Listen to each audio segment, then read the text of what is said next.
Hello everyone, today in front of me I have Nokia G11 smartphone, and in this video we are going to show how you can set the screen timeout setting to never on this device. Unfortunately, by default you cannot do that, so if you'll go to the display category of settings, expand the advanced options and click on the screen timeout, we'll see that the biggest value that we can go for is 30 minutes. So in order for us to be able to set it to never, we are going to use the help of the free Play Store application that is called Caffeine. So let's open up the Play Store. Here I'll just type in Caffeine, just like so. Once the needed app is found, this one, just tap on this green install button and wait for the app to get downloaded and installed. As you will see now, it will not take a lot of time, so we will simply wait.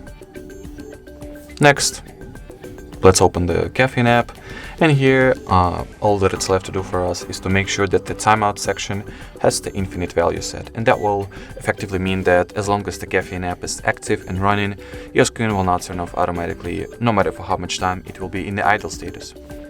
Alrighty, so that was it for this video. Thank you so much for watching, and bye bye.